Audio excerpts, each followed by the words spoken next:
लैंसडाउन से भाजपा के विधायक दिलीप सिंह रावत जी से बात करेंगे। सर, हरक सिंह रावत को पार्टी से निष्कासित कर दिया गया है। आपकी विधानसभा क्षेत्र से अपनी पुत्र वधू को वो टिकट देने की मांग पर लगातार लंबे समय से अड़े थे, अब क्या कहेंगे आप?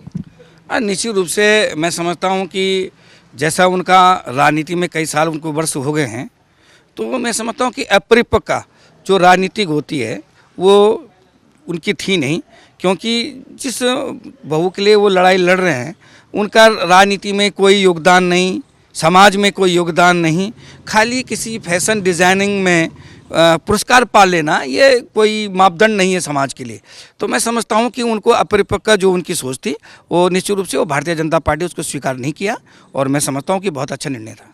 क्या आप मानते हैं कि जिस तरह से पिछले कुछ दिनों से उनकी नाराज़गी खुलकर सामने आ रही थी, प्रेशर पॉलिटिक्स वो कर रहे थे, उस और आपकी सीट पर उनकी आंखें थी, लगातार अपनी पुत्र वधू के लिए वो इसी बात का जिक्र करते रहे, मांग करते रहे कि उस जगह से सीट चाहिए?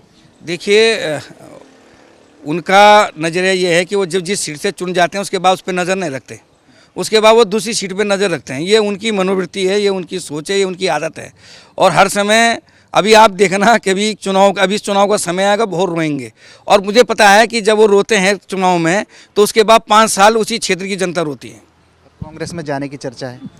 हाँ, वो कहीं भी जा सकते हैं, क्योंकि बिना विचारधारा के व्यक्ति कहीं भी जा सकता है जहाँ उनका स्वार्थ हो। आप भी लगातार उन पर हमलावर रहे हैं, अब आप क्या कहेंगे, किस तरीके से जो आपके सामने एक टेंशन थी वो दूर हो गई? देखो, मेरे को कभी टेंशन नहीं है। मैं आपको बता दूं कि मेरे पे कोई टेंशन नहीं था, और मैं सामाजिक व्यक्ति हूं, धार्मिक व्यक्ति हूं, और मैं कभी हानि लाभ के लिए कभी राजनीति नहीं करता हूं। तो ये मेरा सोचना है।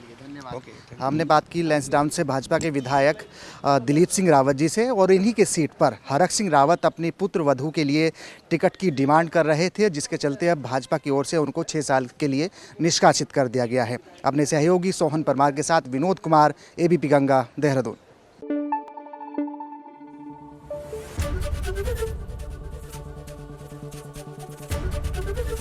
एबीपी गंगा, खबर आपकी, जुबान आपकी।